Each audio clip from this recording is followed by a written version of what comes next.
Shalom. First off, I want to start off by saying all praises, honor, and glory is due to Yahweh, Ba'ashem, Yahushai, Ba'ashem, Rakakadash. It's all praises to the world calls God, whose true name in the Hebrew is Yahweh, Ba'ashem meaning in the name, and Yahushai being the name of the only begotten Son. I also want to say double honors to the elders and apostles of Great Millstone, and peace and mercy to the hopeful like preaching His word in truth and sincerity. And the brother Tazabah behind the Great Millstone there is on the camp, Lord will with another lesson to edify. Let me get right into it. Little bit far-fetched, and you might be thinking that this kind of authoritarian control over your money is not going to be anything that we'll see in the future. Unfortunately, this is already implemented in the world. In China, the government is already able to program what its citizens can and cannot spend their money on. Over the last few years, they've limited millions of people's ability to buy things like train tickets, passports, and luxury goods. They're able to do this because of China's intense social credit system that links each person's identity and actions to their bank account, allowing the government to see and to control everything a citizen does with their money. And it seems like the West is paying attention. In nations like Sweden, South Africa, and Canada, trials of programmable central bank currencies are already underway. In fact, almost half of the world's nations are at some stage of implementing this kind of programmable money, meaning no matter where in the world you live, this technology is likely only a few years away. Okay, so how does programmable money tie in with the personal carbon limit? Well, it all comes down to whether or not you've gone over your monthly usage. And if you have, there are two possible case scenarios for that. The most openly talked about penalty for a person going over their individual carbon limit is that they'd simply get charged for doing so, just the same as what happens to large companies today. Taken too many car trips this month or bought a little bit too much meat? In that case, you'd simply get a bill at the end of each month from your government so you can pay the price of being a naughty citizen. As your entire carbon usage would be tracked by a government CBDC, there would be no way to hide how much carbon you've used. And since they now also hold the keys to your money, they won't even need to send you a bill for your excess usage. Potentially, they'll just automatically pull your fine from your bank account. Boom. When you go to the book of Revelation, the 13th chapter, when he talks about, he calls it all both small and great, rich and poor to receive a mark in the right hand or in the forehead, that no man might buy or sell save he that hath the mark or the name of the beast, or the name of his image, or the number of his image. That is 100% how that thing works, right? Because if you had cash, all you got to do is have cash. No matter where you go, somebody's going to accept it.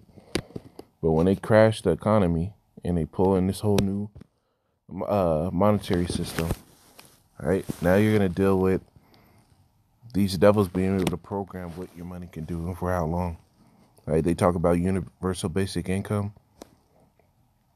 Right, universal basic income is them loading up you with whatever they want. But if the whole thing is to provide universal basic income to make sure everybody's at the same level, what happens if one person is able to save more? Right, this is why they come up with things called negative interest rates. Right,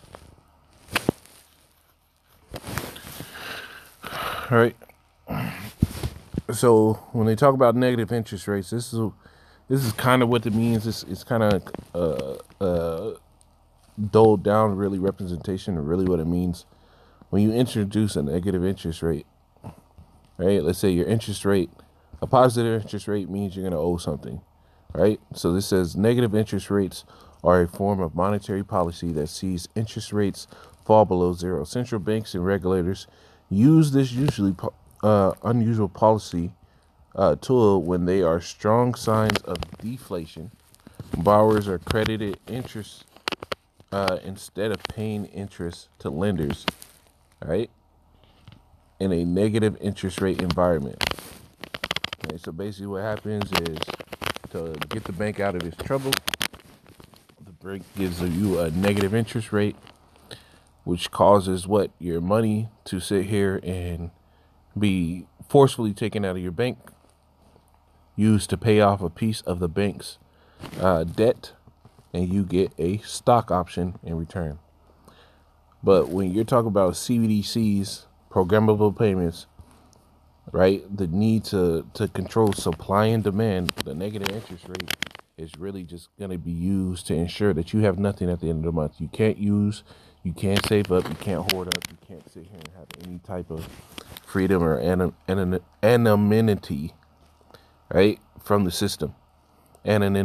anonymity. Ah, man, it's hardest word to say. Got a tongue twister, but it's basically ensuring that you have no freedom from the system, and this is what's going to be set up. This is what's going to happen, right? And this is what the elders and apostles have been talking about as far as so CBDCs and how it turns in and molds into the system, which is going to be the mark of the beast, right? These are the structures that are being laid for this stuff to be possible. Now I'm gonna get into some precepts. This is Proverbs 25. Proverbs 25 and 2. It says, "It is the glory of the Most High to conceal a thing, but the honor of kings to search out a matter." Right? So when you go into the prophecies, the Lord said, "What He's going to be speaking to us in similitudes and dark sayings." The prophecies are dark sayings, man. When you read Revelation, the 13th chapter, let's get it real quick. All right? And it's in the 16th verse, and He calls it all, both small and rich, both small and great, rich and poor, free and bond, to receive a mark. When you look at that, people in the world are looking for somebody to have a little stain on themselves or something. They're looking for something as obvious as 666 being printed on something. But this is something, a dark saying, where if the Lord's not with you, you're not going to understand. Right? And that's how the word of the Lord is written. It's been written in code only for the initiated. Right? For the ones that the Lord opened their eyes to see. Right? It says to receive a mark in their right hand or in their foreheads, and that no man might buy or sell save he that hath the mark or the name of the beast or the number of his name. This is written in code. Right? So it's the glory of it's the honor of kings to search those things out. How would that work? What is this going to look like?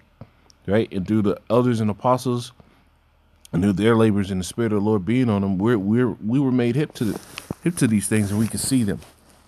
Right? We can see these things happening, and this is just another evidence show that this stuff is getting ready to happen. Social credit scores, right? When you watch all these super futuristic movies, these are all things that are aspects of these movies, man. And what do they say? Art imitates life, right? So these devils have been talking about these things for a long time, and now we're in a time where these things are going to start coming out into play, right? This is Sirach 39 and 1.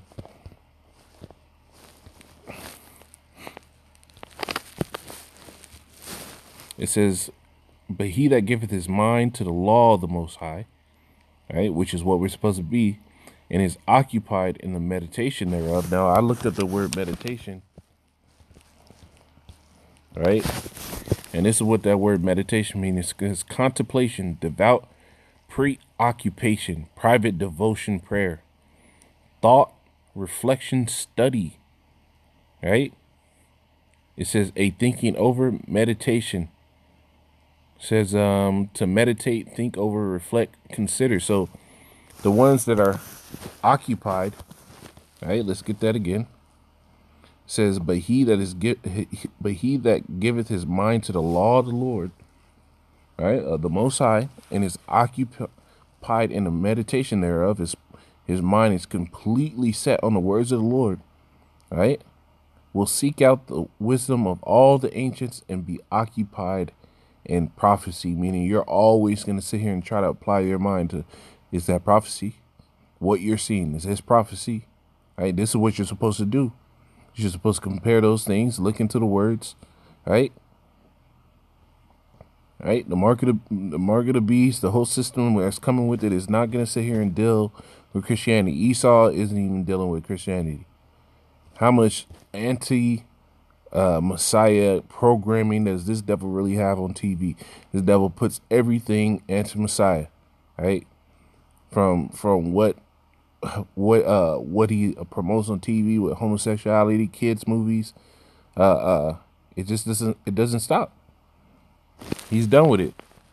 So to be occupied in prophecy means you have to consistently go on these things, and this is an evidence show prophecy is playing out. Over the last few years, they've right?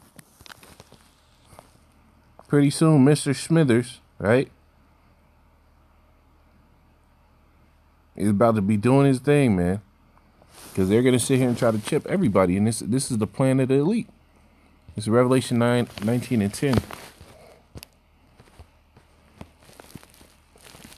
And it says, "And I fell at his feet to worship him. And he said unto me, See thou do it not. I am thy fellow servant and of thy brethren that have the testimony of Yahushua. Worship the Most High. For the testimony of Yahushua is the spirit of prophecy." So that's what you're supposed to be getting into, is what? Prophecy. And that's what's happening. This is why more and more stuff is coming out to prove the point that brothers have been making, that this is the mark of the beast. Now you're about to see these things that CBDCs tie into this central bank digital currencies, right? Where they control what the influx of money, what it can be spent on, right? You might have 500 credits to spend on meat, but this devil tells you when you can spend it. You might have an available 500 credits to travel, but like they said with the whole social credit score in China, what do? They cut off that access, and you can't travel. This devil's trying to lift himself up to that Godhead. That you go where I go, you do what I say, right? He wants to be like the Most High. He wants to control every aspect of your life, right? I'll end it on this one. This is Ezekiel 33 and 33. I started 31. It says, "And they come unto thee as the people cometh, and they sit before thee as my people, and they hear thy words, but they will not do them." And this was the sentiment of a hell of a lot of Jake. They want to hear what we have to say, but when it comes down to doing what the Lord commands through us, right? Because we tell you what the Lord says to do. And that's only through the scriptures. We don't put our own spin on it. This is what the word says. But you won't do it. It says, "For with their mouth they do show much love. All them shalawams, I believe in God." It's all lip service, man. "But their heart goeth after their covetousness. And lo, thou art unto them as a very lovely song of one that hath a pleasant voice." Right? Oh man, it's beautiful. He was able to pull out all those precepts like that. This how they act. Yes, it sounds nice, right? And can play well on an instrument. "For they hear thy words, but they will not do them. And when this come to pass, lo, it will come. They shall know that a prophet had been among them." Right? And the mark of the beast is going to come to pass, man. It's going to be prevalent in your lives. This devil is going to sit here and push it out, because this is what the Lord said was going to happen. And if you take it, you will be destroyed in the most ruthless way. There's no getting around it. There's no repenting. If you take it, that's your ass. Shalom.